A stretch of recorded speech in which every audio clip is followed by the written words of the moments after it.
तो आपका कंटेनर था ना, इसकी वाल से जो फ्रिक्शन मिल गई उसके ऊपर वो वेट जो है वो बैलेंस हो गया जी। हाँ जी सर, हाँ जी घनश्याम जी, ठीक है ना बिल्कुल सर? जी जी। सर। तो ओके। अगले रिसोर्स पर्सन श्री विनोद जी को मैं फटाफट बुलाना चाहूंगा, जो कि पीजीसी केमिस्ट्री हैं, गवर्नमेंट मॉडल संस्कृति स्कूल रेवाड़ी में। आए और अपने एक्सपीरियंस हमारे साथ में शेयर करें। Shri Vinod ji. Good afternoon, everyone. I am visible.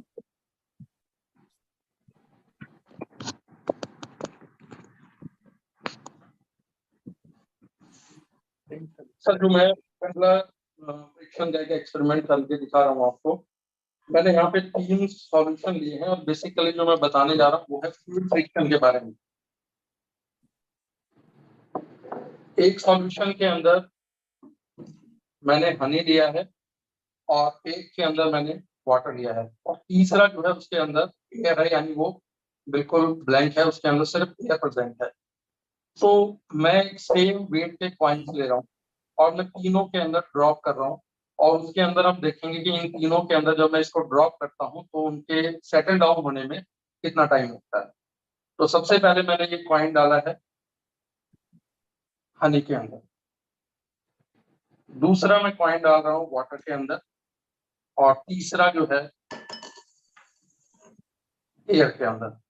तो इसमें आपने क्या ऑब्जर्व किया कि जब हमने हनी में डाला उसमें कितना टाइम लगा और एक हमने वाटर के अंदर डाला उसके अंदर कितना टाइम लगा और तीसरा जब हमने एयर में डाला तो उस टाइम पे कितना टाइम लगा। तो ये जो टाइम का डिफरेंस है वो क्यों प्रोड्यूस हो रहा है, ये हम बच्चों से पूछ सकते हैं।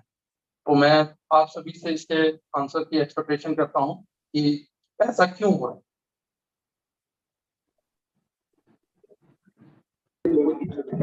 सर विस्कोसिटी के कारण।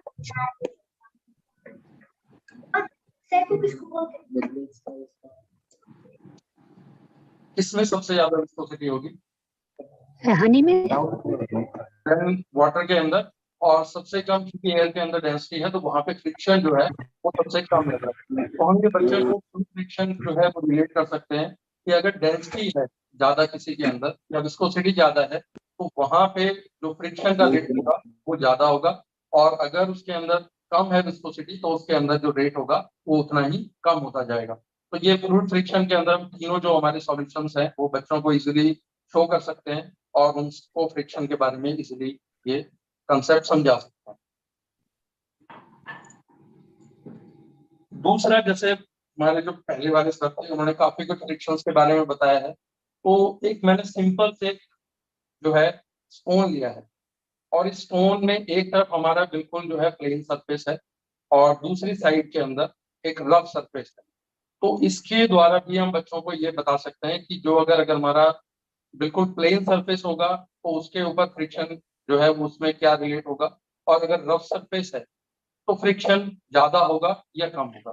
तो दोनों का कंपेयर करके बता सकते हैं। यहाँ पे मैंने एक स्लाइडिंग बोर्ड लिया है और इसके ऊपर मैं दोनों को एक एक बार स्लाइड करके दिखाऊंगा। तो सबसे पहले मैंने रफ सरफेस पे लिया है, तो रफ सरफेस जो है वो एक तरह से इंटरलॉकिंग कर रहा है, वो इसके ऊपर स्लाइड नहीं हो रहा है, या हो रहा है तो बहुत स्लोली हो रहा है। लेकिन अगर मैं इसके ऊपर बिल्कुल प्लेन सरफेस ले रहा हूँ तो यहाँ पे जो है क्योंकि प्लेन सरफेस है तो यहाँ पे फ्रिक्शन बहुत कम है, तो फ्रिक्शन कम होने के कारण जो स्लाइडिंग है वो फास्ट होती है। तो बच्चों को हम इजीली समझा सकते हैं कि जो रफ सरफेस है और जो प्लेन सरफेस है उसके ऊपर फ्रिक्शन जो है वो किस तरह से डिपेंडेंट करता है।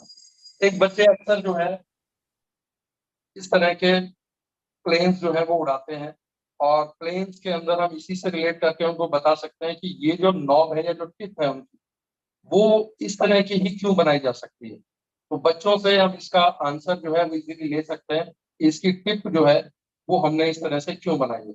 और बच्चे जो है अगर इसके आंसर देते हैं, या जिसे हम एक और इसको रिलेट कर सकते हैं कि बसेस जो होती हैं उनके जो शेप होते हैं वो डिफरेंट होते हैं, और प्लेन जो होते हैं जो हमारे एयर के अंदर मूव करते हैं उनके जो शेप्स होते हैं वो आगे से पॉइंटेड होते हैं। उसका रीजन क्या है, किसके अंदर जो है फ्रिक्शन ज्यादा लगता है और किसके अंदर फ्रिक्शन कम लगता है। तो आप में से कोई अगर इसके ऊपर कुछ अपने व्यूज देना चाहें। सर सर एक छोटी सी क्यूरी थी। यस। जो आपने स्लाइड बोर्ड रख के अभी दिखाया था, एग्जांपल मोबाइल स्लाइड करा के दिखाया था, अगर हम सर इस पे रबड़ रखते हैं और उसी इक्वल मास की अगर हम वो रखते हैं वुडन प्लैंक, तो उसी इक्वल मास का उसी साइज का अगर वुडन प्लैंक रखते हैं और रबड़ रखते हैं, उतनी ही स्मूथनेस, जितनी रबड़ की स्मूथनेस है उतनी उसकी है। रबड़ रबड़ स्लाइड नहीं करेगा, वुडन प्लैंक स्लाइड कर जाता है। ऐसा क्यों सर, ये पूछना था थोड़ा सा, एक्चुअली मुझे सर क्यूरी रबड़, तो पूछनी। यस सर, रबड़ के अंदर बेसिकली क्या है, फोर्स ऑफ अट्रैक्शन जो है वो ज्यादा है, यानी कि जो आप उसके ऊपर अटैच कर रहे हैं उनके अंदर इंटरलॉकिंग ज्यादा होती है as compared to smooth surface. तो स्मूथ सरफेस में तो वो इजीली स्लाइड कर जाता है, लेकिन जो आपका रबर बैंड है वो एक तरह से स्टिकी होता है, वो चिपकता है। तो यानी कि वो एक तरह से जो फ्रिक्शन जो है उसको इंक्रीज कर रहा है इंटरलॉकिंग के कारण as compared to smooth surface. Okay okay sir, sir मतलब कि मटेरियल पे डिपेंड करेगा। Yes sir. अब जैसे जबकि मान लो मैं ये कह रहा हूँ, काम कर रहे हैं। मैं ये कह रहा हूँ सर कि वुडन प्लैंक जो है हमारी, वो ज्यादा, वो थोड़ी सी कम स्मूथ है एज कम्पेयर टू रबड़। जो रबड़ हम पीस यूज करते हैं, इरेजर जिसे हम कहते हैं, हमारी इरेजर एकदम न्यू ले प्योरली प्योरली फिनिश्ड होती है, एकदम न्यू इरेजर रखेंगे और उसी साथ में वुडन प्लैंक रखते हो, थोड़ा रफ भी रखेंगे ना तो वुडन प्लैंक कर जाता है। मतलब कि मटेरियल पर डिपेंड करेगी फ्रिक्शन। नहीं श्योर सर, मैं आपको यही कह रहा हूँ कि जैसे जो आप हम दोनों सरफेसेस ले रहे हैं, उन सरफेसेस के बीच में अगर इंटरलॉकिंग ज्यादा है तो वहां पे फ्रिक्शन कम होगा, और अगर उनके बीच में इंटरलॉकिंग कम हो रही है तो वहां पे फ्रिक्शन कम हो जाएगा। यानी कि जिसके ऊपर सरफेस के ऊपर इंटरलॉकिंग ज्यादा है तो वहां पे मूवमेंट जो है वो कम होगा, और जहां पे इंटरलॉकिंग कम हो रही है वहां पे मूवमेंट जो है सीधी हो जाता जी सर। है। सर नेक्स्ट नमस्ते। जी सर अनुराधा मैम। सर मैं इसमें ना एक चीज ऐड करना चाह रही थी, क्योंकि जो फ्लूइड फिक्शन है, जो तरल घर्षण है, वह वस्तु की शेप पर डिपेंड करता है। Shape, speed and the fluid का जैसा मटेरियल है उस पे डिपेंड करता है, लाइक विस्कोसिटी। तो सर इसमें हम जो बच्चों को सबसे इजीली जब हम इसको कराते हैं, जैसे आपने जब सिक्का डाला, सिक्का आपने किस सरफेस की तरफ से डाला? अगर सिक्के को सीधा खड़ा डालते हैं, सिक्के को आप सीधा मतलब लिटा के डालते हैं, तो दोनों में बहुत अंतर आता है। एक तो ये क्यूरियोसिटी बनती है इसमें। इसी को हम बड़ी हुई भरी हुई बाल्टी में ना एक प्लेट के साथ भी करते हैं। जब प्लेट को ऐसे चलाते हैं और एक बार प्लेट को दूसरे डायरेक्शन में चलाते हैं, तो हम देखते हैं कि एक में हमें जोर लगता है और एक में हमें जोर नहीं लगता। फिर हम इसको बच्चों के साथ जब जोड़ के बताते हैं कि जब आंधी तूफान आता है तो आप टेढ़े क्यों हो जाते हो उस आंधी तूफान में? हम देखेंगे कि हम सीधे चल रहे होते हैं, लेकिन हम उससे बचने के लिए टेढ़े हो जाते हैं। तो टेढ़े होने के पीछे रीजन है कि हम अपना सरफेस एरिया डिक्रीज करते हैं। उसकी शेप फ्लूइड में कैसे काम करती है। तो सर बहुत अच्छा लगा ये वाला एक्सपेरिमेंट आपका। नहीं बिल्कुल मैडम, आपने बिल्कुल सही कहा है कि जिस उस वे से हम उसको अगर ड्रॉप कर रहे हैं तो उसके जो सरफेस एरिया है जो कॉइन का है उसके जी। ऊपर जरूर फ्रिक्शन जो है वो डिपेंड करता है। और मैंने जो यूटेंसिल यूज किए थे या जो ग्लास यूज किए हैं वो इसीलिए जी मैंने सर। एक ही शेप के लिए हैं कि जिससे कि जो उनके अंदर जो नीचे की तरफ जो आपको एरिया मिल रहा है वो सबके जी अंदर इक्वल अमाउंट में मिले। जी अगर मान सर। लो मैं इसके बीकर के साइजेस भी अगर चेंज करता हूँ तो बीकर हम्म। के साइज चेंज करने से भी जो रेट है नीचे गिरने का कॉइन का वो वेरी बिल्कुल करता सर। है। बिल्कुल तो सर। जो आपने इंफॉर्मेशन दी है बहुत थैंक यू सर। बढ़िया इंफॉर्मेशन है मैडम, उसके ऊपर थैंक बिल्कुल यू ये सर। डिपेंड करता है। एक दूसरा और हम बच्चों को बता सकते हैं कि जैसे व्हील्स होते हैं, तो व्हील्स जो होते हैं, कुछ जो हमारे व्हील्स हैं जैसे साइकिल्स वगैरह है जो बच्चे यूजुअली यूज करते हैं, कुछ के अंदर तो जो व्हील होता है वो बहुत ही पतले होते हैं, और कुछ जो आजकल फैंसी टाइप की जो बाइसाइकिल्स आ रही है उनके अंदर जो है ये मोटा होता है। तो उसका क्या रीजन है कि किसी के अंदर हमने जो है व्हील्स जो है उनकी जो मोटाई है वो कम ली है, और किसी व्हील्स के अंदर जो है मोटाई ज्यादा ली है, तो उसका क्या रीजन है, या हमने सिर्फ उसको फैंसी दिखाने के लिए उस तरह के व्हील्स जो है वो डिजाइन किए हैं। तो बच्चों से एक इस तरह की क्यूरियोसिटी हम जनरेट कर सकते हैं कि किस व्हीकल के अंदर या बाइसाइकिल के अंदर जो हम बेसिकली यूज करते हैं टायर्स, उनकी मोटाई का फ्रिक्शन से क्या लेना देना है, या और उनके साथ साथ में स्पीड से क्या लेना देना। अगर मान लो पतले टायर्स हम यूज कर रहे हैं तो उसके ऊपर जो है स्पीड का क्या फर्क पड़ता है, और अगर टायर्स मोटे हैं तो उसका जो है स्पीड के ऊपर क्या इफेक्ट पड़ता है। तो आप में से कोई इसके बारे में कुछ बताना चाहे।